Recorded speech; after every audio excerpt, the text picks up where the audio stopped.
I'm not getting the torque wrench down into that tiny little spot. I'm going to go ahead and use this small ratchet. I'm going to tighten it down till that bolt is seated, and then I'm going to give it another 1/8 of a turn to cinch it down.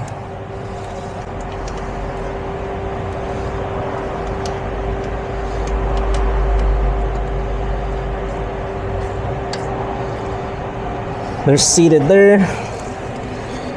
I'm gonna hold it flat with one hand, give her a little height, yeah, the other hand. That feels good. Cool, this thing's ready to go ahead and put under vacuum. So we can get our high side hook back up. Run this down about halfway. That's plenty. We're gonna go into a vacuum sequence. I'm gonna put this thing under vacuum for 45 minutes and run a vacuum test on it to make sure it holds vacuum, which I'm pretty confident that it's going to. We do need to get a low side cap.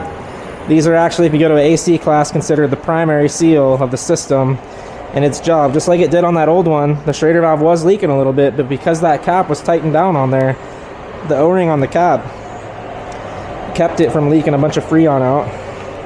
Now the hose still leaked, so take that for what it's worth, but I'm gonna find a new cap to put on that low side fitting back there.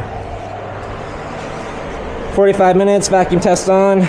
So we'll go ahead and let the machine do its thing, and I'll come back once it's ready to charge it up, see if it passed the vacuum test. All right, so this thing just finished up doing a deep vacuum on the system and a leak test on it, passing the leak test, holding vacuum just as we suspected it would by fixing that hose and fitting.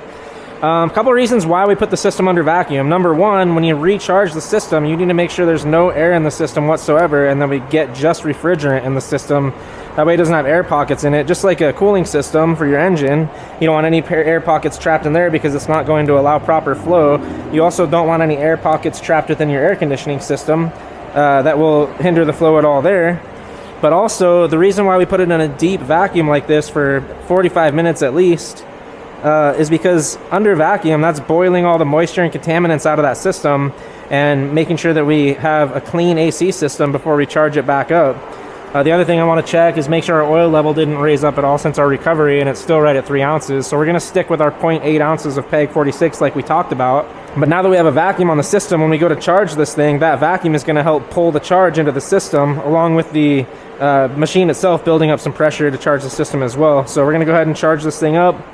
Most AC systems, you'll find a sticker under the hood somewhere that looks something like this. They almost always have yellow on them, yellow or orange.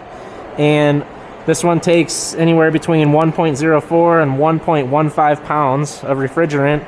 It also usually will specify what kind of oil it takes, and this one takes PEG 46.